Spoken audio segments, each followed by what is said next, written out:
After TikTok star Zoe Laverne was caught on camera kissing an fan, a rumor has been started that she was arrested. Today we'll be breaking down why Zoe still doesn't understand where she went wrong and her response to it all. Welcome back to InformOverload, the only show that makes the news more entertaining daily. I'm your host Johnny Rogers, and before we kick this video off, if you want to see more videos like this one, all you have to do is tap that playlist in the corner of your screen. Now without any further delay, let's get right into today's story. The 19-year-old TikTok star may have had dreams of becoming more famous through the app, but thanks to a recent exchange of private Instagram DMs being made public, she's become famous for all the wrong reasons. Previously, Jared and I discussed the texts that were leaked between Zoe's ex and his new girlfriend. Within those messages, the accusations that Zoe had acted inappropriately with a minor arose, and thus the litany of backlash followed. A few days ago, she went live on her Instagram and attempted to address the accusations. She insisted that while she has a young fan base, she would never act inappropriately with them. From there though, the video took a turn where she just used it to address every single bad thing that people had said about her. I mean, it's her Instagram live, so she can do whatever she wants, but you'd think making a video solely addressing one controversy at a time would be the move. But nope. Unfortunately, she just tried to muddy the water further by bringing up how people were quick to attack her for apparently using a racial slur in a group text. When apologizing for the kiss that was captured on camera though, Zoe said, "I am sincerely sorry, like genuinely sorry. It is a mistake that I will never make again, and it was a choice that was not the best choice in the entire world to make. And it was something that bothers me still to this day. I'm really sorry again." She also went on to claim that she would have not acted without consent, and she even claimed that she had spoken to police. That conversation, according to Zoe, led her to the assumption that she would not be charged or arrested for kissing someone underage. Although it's not clear as to whether or not Zoe reached out to the police herself or if she was contacted by law enforcement in regards to these allegations. The allegations in question, according to The Sun, come from alleged hoax sites called Channel 22 News and Channel 34 News, which began circulating a rumor on social media that Zoe had been arrested after admitting to the underage kiss. Now, as we mentioned in the last video, Zoe had seemingly began dropping off of social media platforms as the video continued to spread. A screen cap of what appeared to be an explanation was posted by the TikTok room on Instagram, and the account shown appeared to belong to Zoe. At the bottom of the apology, Zoe said, "When referring to the 13-year-old, we are still friends, but we think it's best to stop talking and work on each other's mental health and spend time with our families." Then on Halloween though, it appeared that Zoe had posted again on her TikTok, but acting as though none of this had ever happened. While wearing her Halloween costume, Zoe captioned it with, "Me coming back to TikTok after I got cancelled for the 100th time," which is referencing the drama, but again trying to blend all of the accusations made against her into one big inconvenience, if you will. All that does is discredit anyone that was actually trying to expose her for this, and instead make it appear like people are just out to get her, which I fully believe is what she thinks, because Zoe will go from saying that she is sorry for what she did, and then in the next breath she'll say that she doesn't understand why it's such a big deal. Now, I know that it's gross for her and her mother to try and make this video seem like nothing, so I wanted to see if they even had a leg to stand on. Turns out the age of consent in Indiana, where Zoe is believed to live, is only 16 years old, but that also doesn't mean that adults with 16-year-old partners are even in the clear. Anyone who is not legally considered to be an adult does not have the ability to just do whatever they want. In fact, charges become far more serious if the victim is under the age of 14. The thing with Indiana law is that all it would take is the boy's parents to call the police, and then Zoe has no case. She wouldn't even be able to use the Romeo and Juliet defense because she is 19 years old. In closing, Zoe posted one last IG story addressing these allegations and said, "Y'all want an apology from me, and then when I do, you're still upset. I get it, I do, but make up your mind, please. You wanted the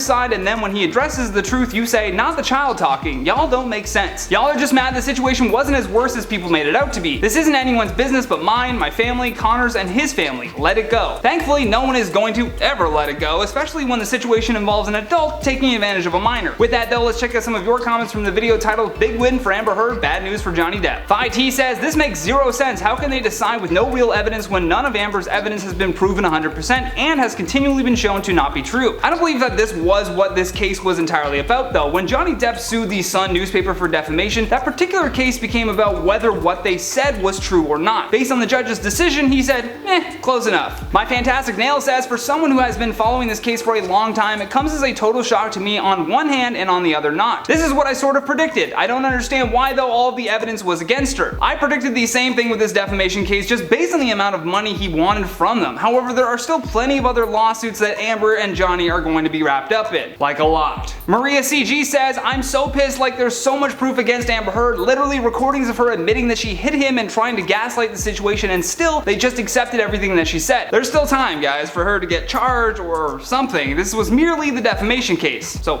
Hold on. Moy Allen Vlog says, so what about Johnny's finger that Amber chopped off? Are the judges dumb? I haven't heard anything about that. Yeah, it seems strange that none of that stuff was brought up in court, especially considering that they fully took into account the injuries that Amber had claimed were a result of Johnny Depp being abusive towards her. But again, we'll just have to wait and see as this story unfolds. Haley Farina says, if the roles were reversed, we all know what would have happened. Sadly, yes, we do know exactly what would have happened. Hopefully we will find some kind of justice at the end of the day, but I think at least in terms of the court of public opinion, Johnny Depp has that one clear, way over Amber Heard. I mean, legally, not so much. But public opinion, yeah, he's fine. Thank you so much for watching today's video, and thank you to the most amazing team behind the scenes for all of their hard work. If you enjoyed this video, then please show us some love here by tapping that like and subscribe button. Plus, don't forget to leave us a comment down below with your thoughts on today's stories. And for more videos like this one, all you have to do is hit that playlist when it pops up. From InformOverload, my name is Johnny Rogers, and until next time, stay classy.